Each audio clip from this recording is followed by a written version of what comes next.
ও দাদা, ও দাদা, কেমন আছেন দাদা? অনেকদিন বাদে আপনার সঙ্গে দেখা হলো। আচ্ছা দাদা, আপনি তো হোমিওপ্যাথিক ডাক্তারি করেন। তা হোমিওপ্যাথি আপনার ডাক্তারখানাটা দেখছি বন্ধই থাকে। কি ব্যাপার বলুন তো?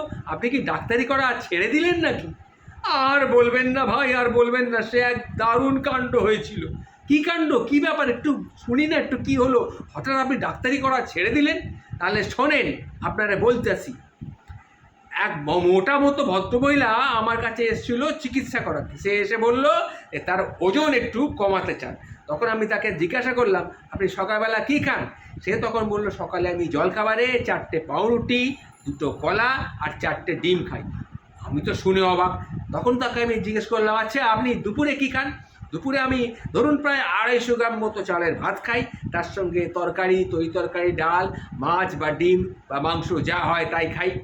আচ্ছা, তাহলে আর সন্ধেবেলা আমি 2টো পাউরুটি বেশ মাখন মাখিয়ে তার মধ্যে একটু চিনি ফিনি ছড়িয়ে দিয়ে খাই, আর কিছু তেলে ভাজা যদি থাকে সেই দিয়ে আমি লিকার চা খাই।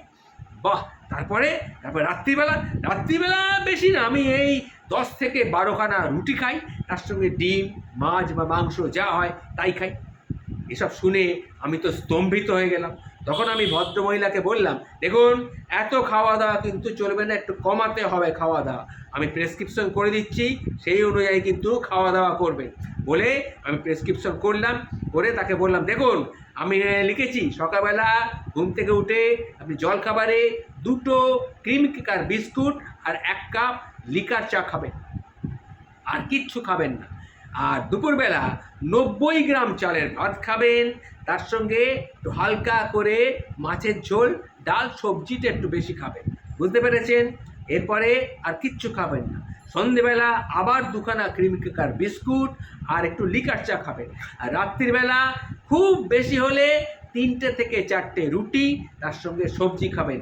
এই খাবার যদি খেতে পারেন তাহলে আপনি আসবেন আমার কাছে, প্রেসক্রিপশন করে দিলাম। তখন ভদ্রমহিলা প্রেসক্রিপশনটি হাতে নিলেন, নিয়ে তারপরে তিনি আমাকে বলছেন, আচ্ছা ডাক্তারবাবু, তিনি প্রথমে আমাকে ভিজিটটা দিয়ে দিলেন, দিয়ে বললেন, ডাক্তারবাবু, আচ্ছা এই যে লিখেছেন এগুলো কি খাওয়ার আগে খাবো না খাওয়ার পরে খাবো? আমি তো শুনে অবাক। এসব শুনে বলুন, এরপরে কি আর ডাক্তারি করা চলে? আমাকে বলছে এই খাবারগুলো নাকি খাওয়ার আগে খাবে না পরে খাবে সেটা জানতে চাইছি। কি আর করে বলুন? এসব শুনে আমি ভাবলাম, তোর সারা নিকুচি করেছে ডাক্তারি করা আমি ছেড়েই দিলাম।